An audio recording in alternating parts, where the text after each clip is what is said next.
We've looked at selecting cells, moving around. You're a little more familiar with the interface. Let's talk about how to access some of the commands in Excel. So the first place we're going to start, the most obvious, is the ribbon that runs across the top of Excel. And really, I just want you to be familiar with the terminology that we use. We've already talked about the backstage, which is the word file. So we're actually just going to start with home. You'll notice that that's the one selected. Okay. We're going to refer to the headings as tabs. So you have home, insert, page layout. Those are tabs on the ribbon. On every tab, you have groups. So that's going to help us find the commands that we need. So for example, on the home tab, you have clipboard, font, alignment.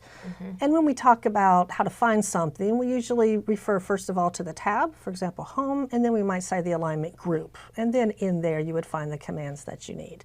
And if you're looking at a reference tool or help somewhere, it's always going to identify things that way. Now I've noticed some of the groups have this small little arrow. It's not just for decoration. Actually, if you click on it, it's going to open a dialog box. Go ahead and click on that.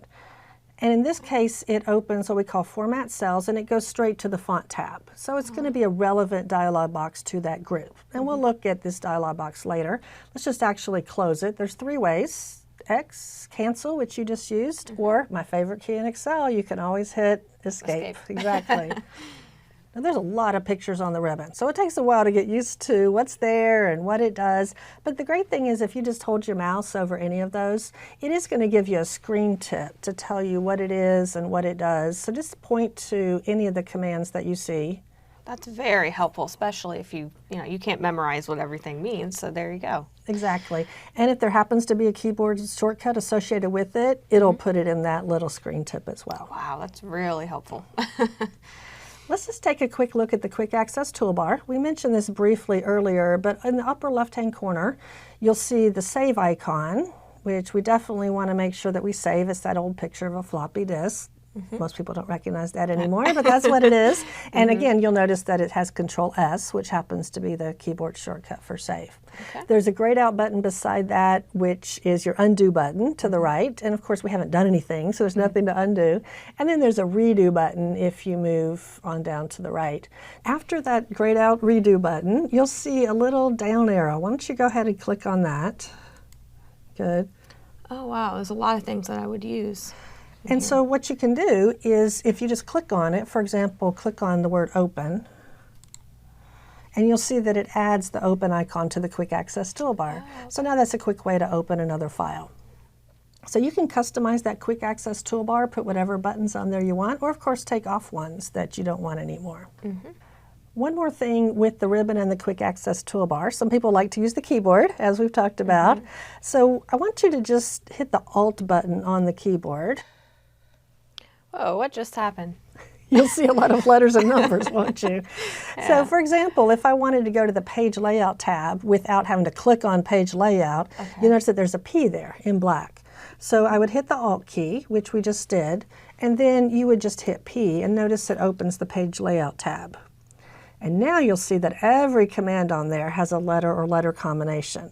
So this is a way of navigating using just the keyboard without having to use the mouse. And some people love it, some people hate it. You can choose whether you want to use that or not. It's a lot to look at, but I just want you to know that's an option.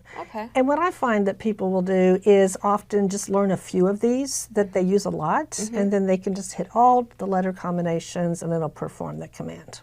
So if you decide you want to use them, these are called key tips, and we just got them by using the Alt key, and we can turn them off the same way if we decide not to use something.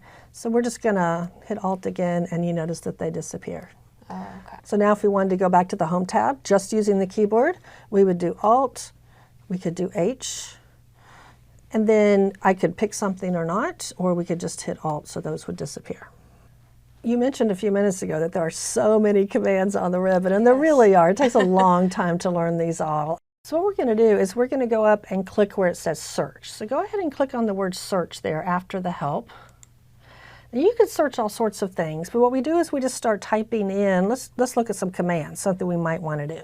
So something we're going to cover in a much later lesson, but I want you to start typing in data validation. So I'm just going to type in valid, just a couple of letters, and you notice that it automatically came up with data validation.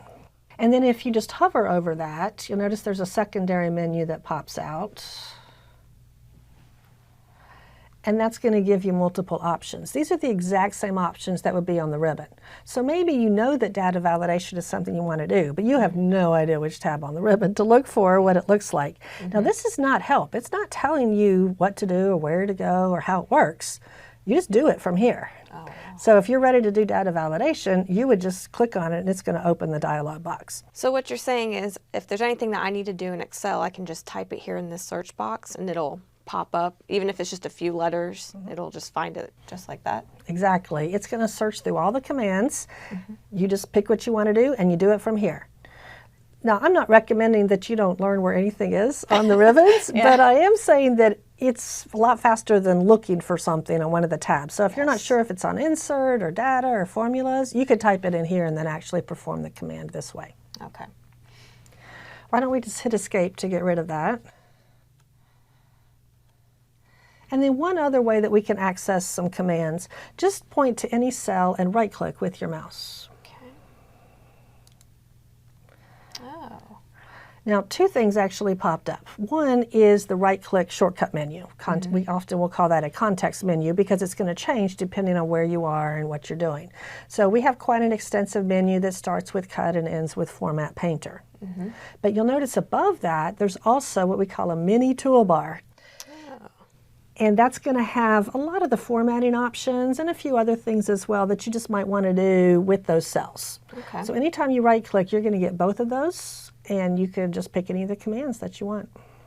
I like that. Very accessible. Exactly. And then if you don't need those, how would you get rid of them? Escape. Excellent. You remembered that. So Alexa, those are some ways that you can access all the commands in Excel. Lots of different options. Yes. I like that though.